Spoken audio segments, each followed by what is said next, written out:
Inaristo si Pura Luka dahil sa kanyang performance sa ama namin na nagiging viral ito.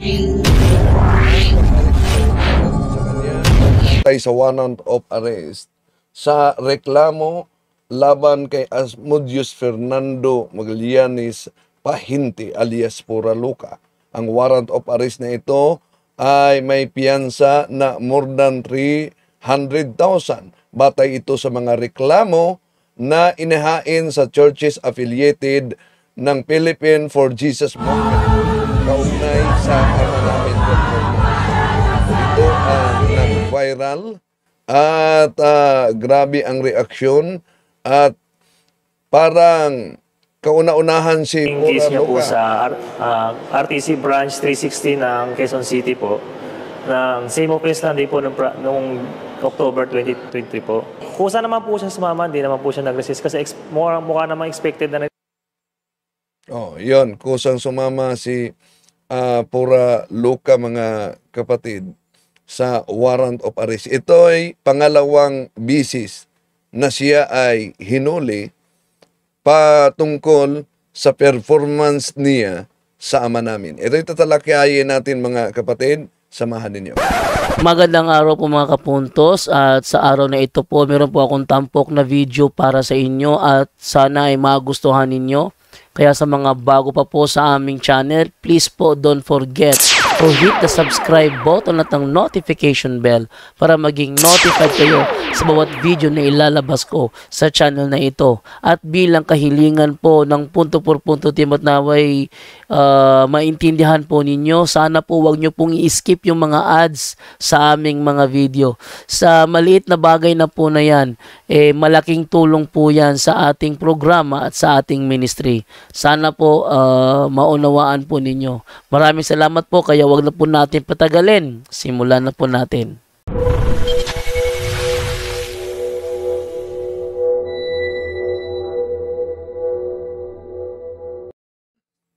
Itong inyong lingkod, Brad Wendell Talibong, muling makasama sa pagkakataong ito.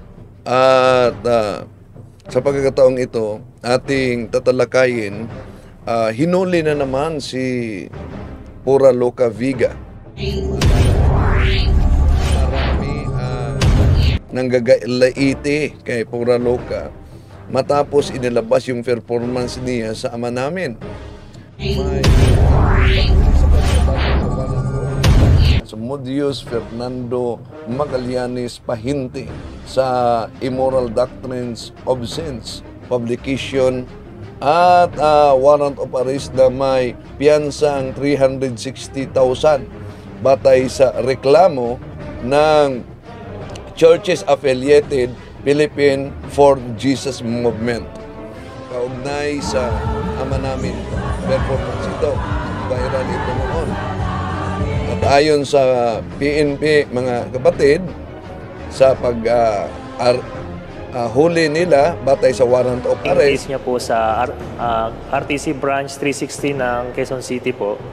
Ng same offense lang din po nung October 2023 po. Kusa naman po siya sumama, hindi naman po siya nag-resist kasi mukha naman expected na.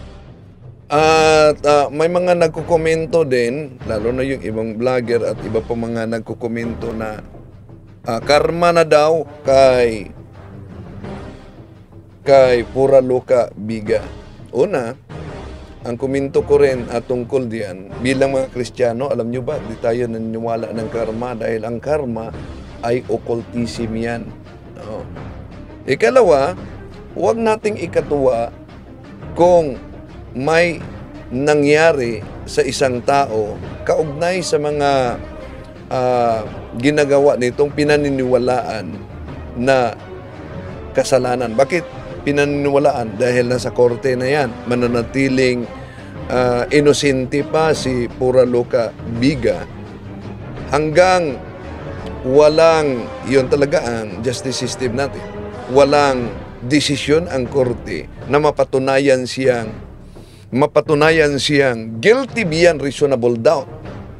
Pero alam niyo, mga iba't ibang mambabatas mula sa Kamara at Senado naglabas ng pahayag batay sa performance ni Pura Loca Biga. At hindi lang yan, yung simbahan mismo sa CBCP at pati na yung sa LGBT naglabas din ng pahayag. Yung mga religious elements or sacred elements ng religion ay hindi mo naman ginagamit for secular purposes na nakita natin doon sa ginawang pagsasayaw, di ba, merrymaking, performance, nagsisigawan yung mga nakapaligid, kinukuha na ng video. Lalabas talaga, ito ay mockery ng religion, ng faith, and then it's bordering on profanity also, and even blasphemy also sacrilegious.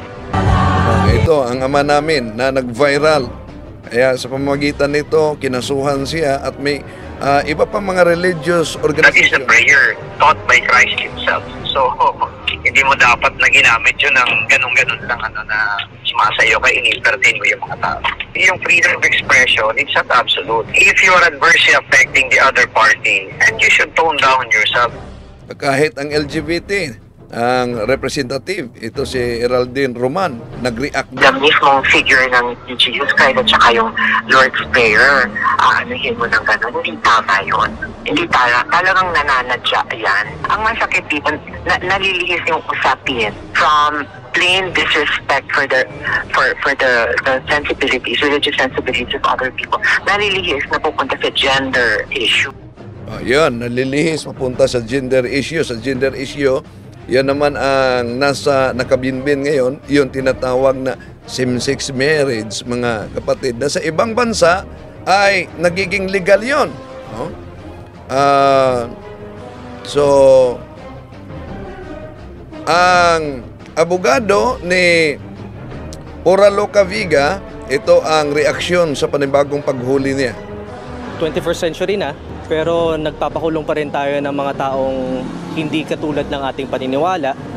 At sa konstitusyon natin, hindi tama yon. Kampante kami, panatag ang loob namin na lalabas rin ang katotohanan at lalabas ang hustisya. At nasa police station pa si Pura Loca Biga hanggang ngayon, hanggang siya ay makapiyansa para sa temporaryong kalayaan niya. Noong unang pag-aresto kay Pura Loca Biga, sabi niya, unfair naman, yung supina daw, di ipinadala doon sa kasalukuyang address niya, kundi sa ibang address, kaya nahuli at di sila nakasagot. May taktika talaga ng ganyan. Dahil gusto talagang ipatikim ng iba, lalo na sa mga nagreklamo o sa mga nagpatupad ng kulungan. Halimbawa, naalala ninyo yung kaso ni Father Winston Cabading, Order of Preachers, isang exorcist, no, na kinasuhan. Sa ibang address din pinadala yung resolution at hinuli siya ng Saturday. So, sarado yung mga offices, mga kapatid. Oh. So, nakulong si Father ng Saturday, Sunday.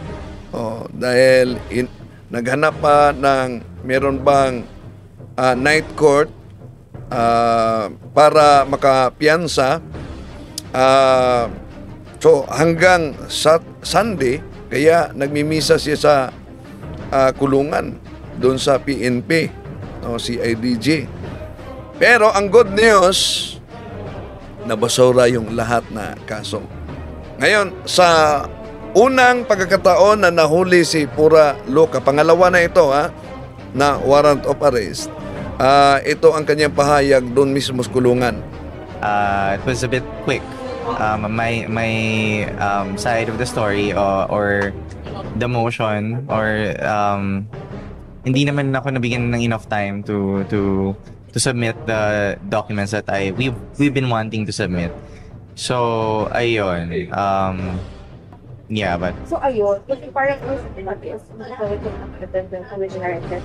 yes, but there's a reason for that because I did not again receive the subpoena immediately when the media took coverage. So, yun. Sa unang pagkahuli niya ito, para sa warrant of arrest kaugnay na sa kaniyang ama namin performance, di niya umano na tanggap ang subpoena dahil pinadala sa ibang address. Of that incident, we went to Manila City Hall and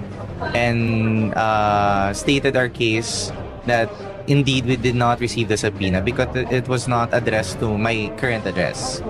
So I don't know if that was taken into account. So yeah, I do feel like there's it's unfair. Yeah, but we've been, you know, handed a warrant of arrest. So I'll be like, okay, sige. Warrant na yung nilabas. Yung warrant na yung nilabas. So it's kind of like a bit of a surprise. Yeah.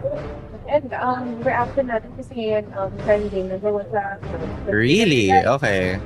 what's it? Compared to the Oh, wow. Oh, okay. Yun na nakiki simpatya yung shock arrest. Okay. Walang Yes. all the way.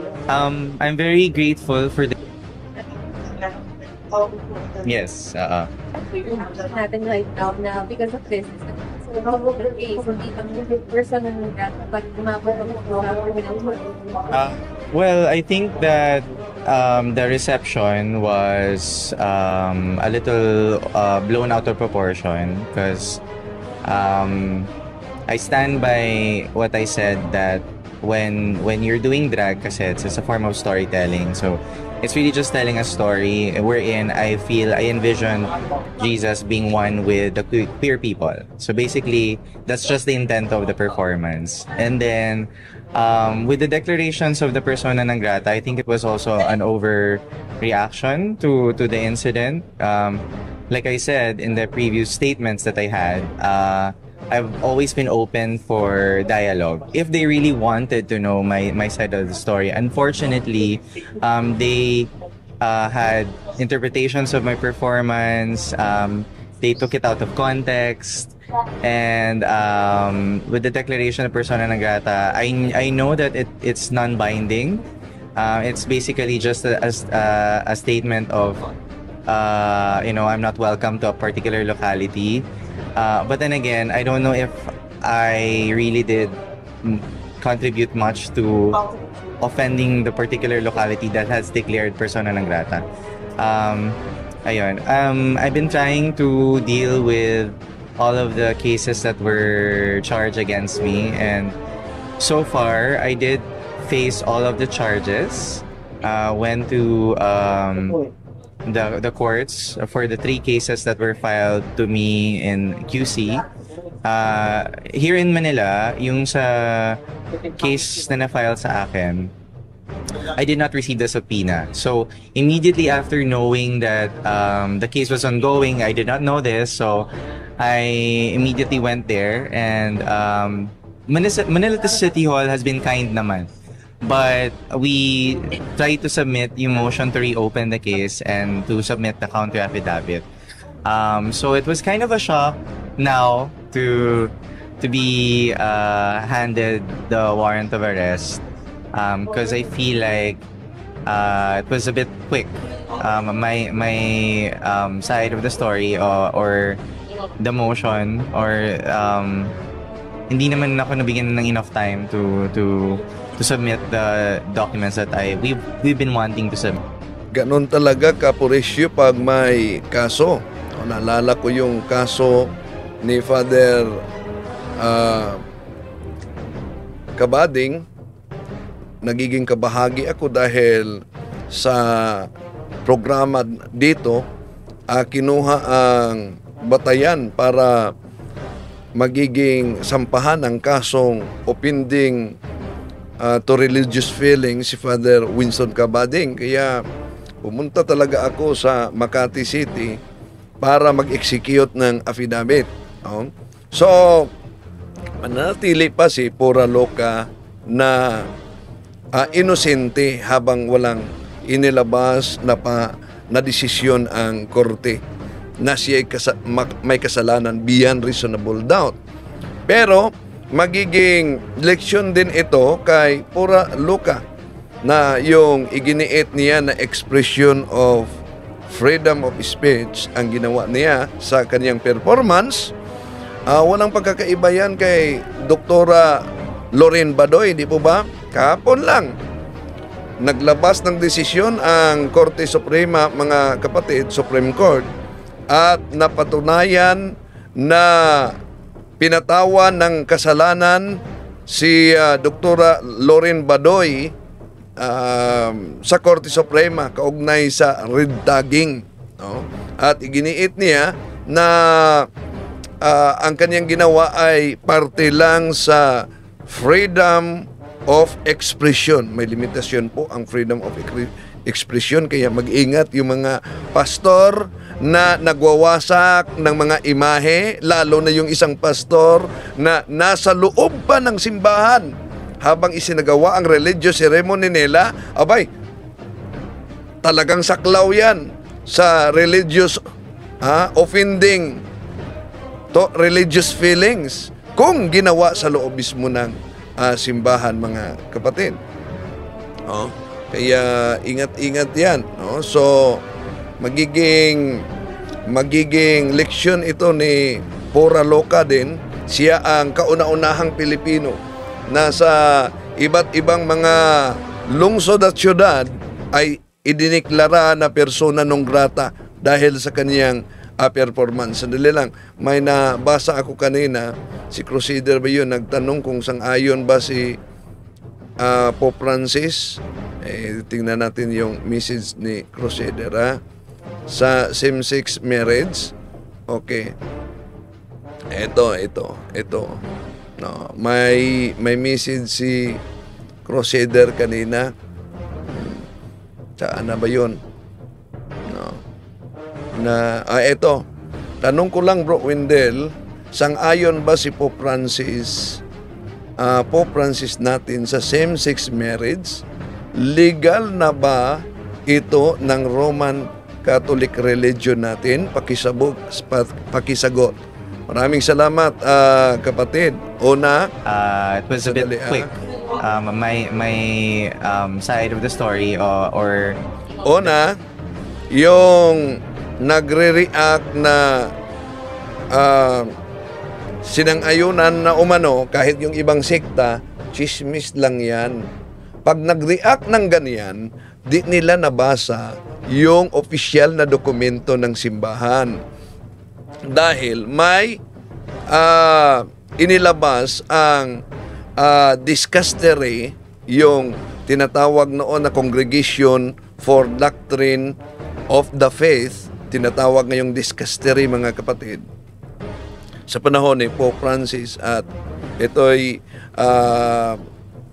din ang inaatasan, lalo na sa bagong motto proprio ni Pope Francis, Lux Estis Vos Mundi.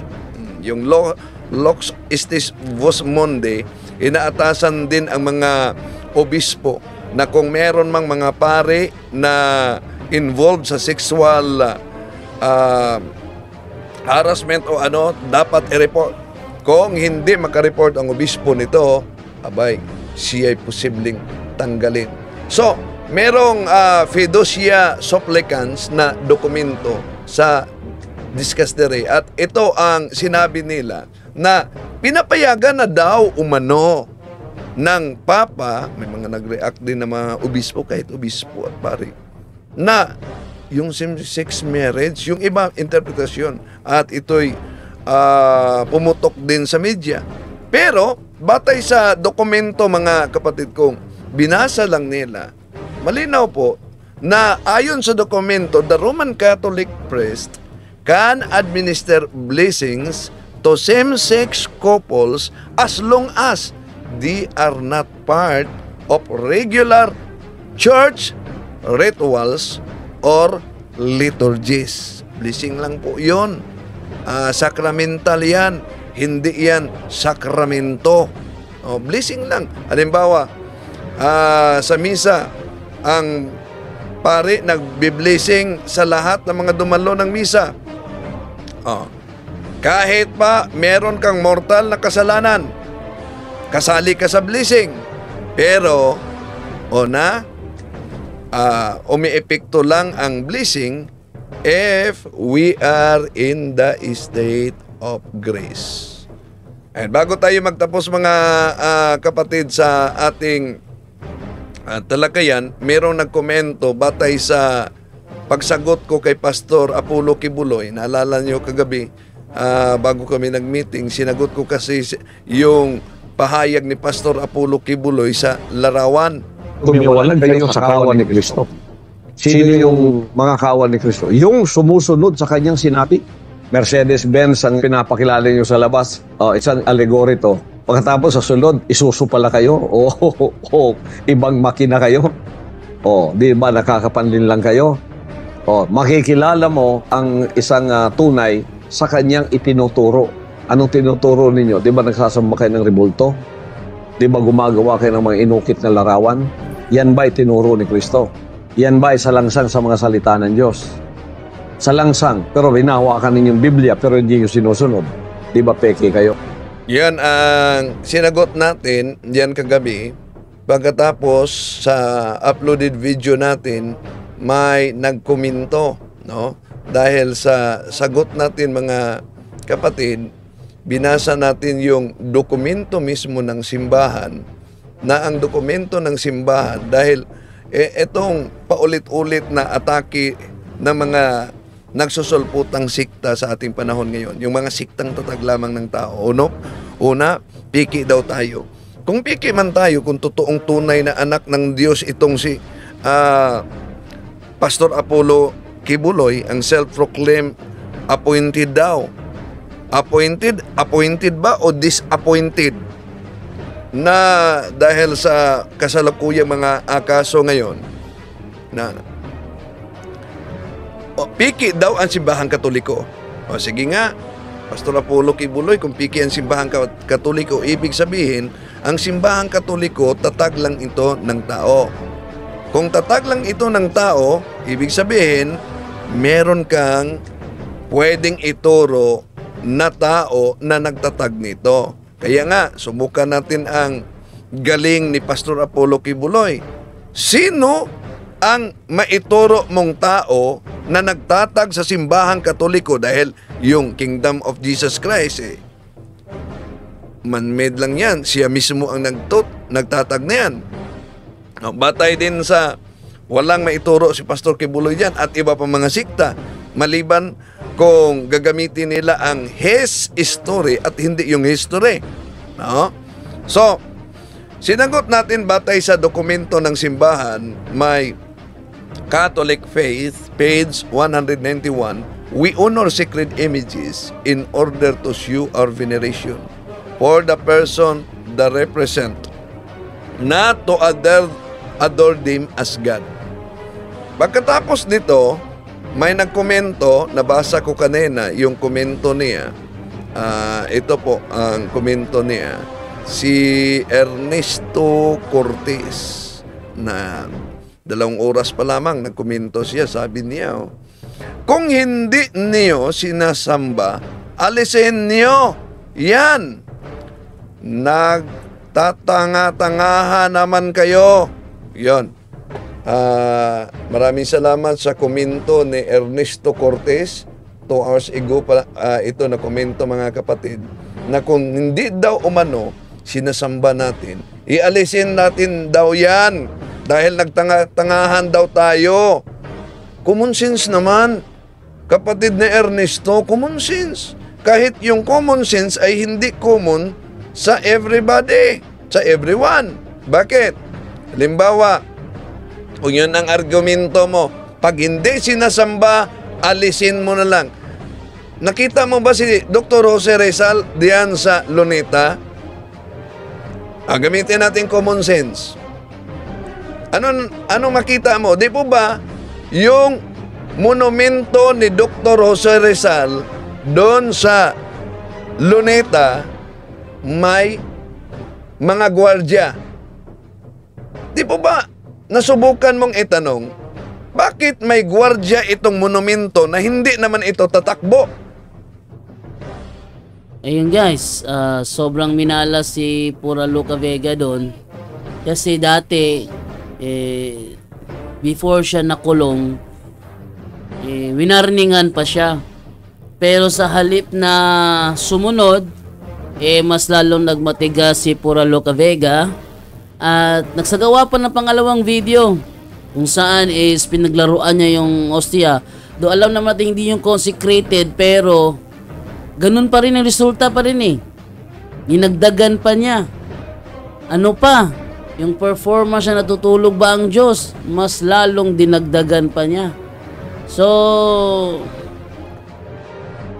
talagang malas, tapos sasabihin niya overreacting daw yung yung non grata daw. Ano yun? Non grata? Overreacting daw. Deserving mo talagang manon grata ka. Deserving mo talaga na manon grata ka. Dahil pinagsabihan ka na ayaw mo pa rin makinig. Nagmamatigas ka pa rin. Ayaw mo nga sana humingi ng sorry kasi para sa iyo yung ginagawa mo tama. Mali naman talaga kahit sa anggulo tingnan eh. Yun mo, LGBT representative mismo nagreklamo. Kasi nadadawit sila sa ginagawa mo. Kaya yun ang nangyari. Si Pura Loca Vega muling inaresto ng PNP. Yun po ay episode po ni Brother Windel patungkol po doon sa issue kay Pura Loca Vega, at naisip ko na lang po na na talakayin para doon dito sa punto por punto. So yun lang masasabi ko. Sana tinigil yun agad ni Pura Loca Vega matapos ng kanyang ama namin performance at humingi siya ng public apology na hindi sana humantong sa ganito pag-aaresto. Ito po si Jando Alabado na sasabi po sa inyo. Maraming salamat po sa inyong pagkikinig. Bye-bye.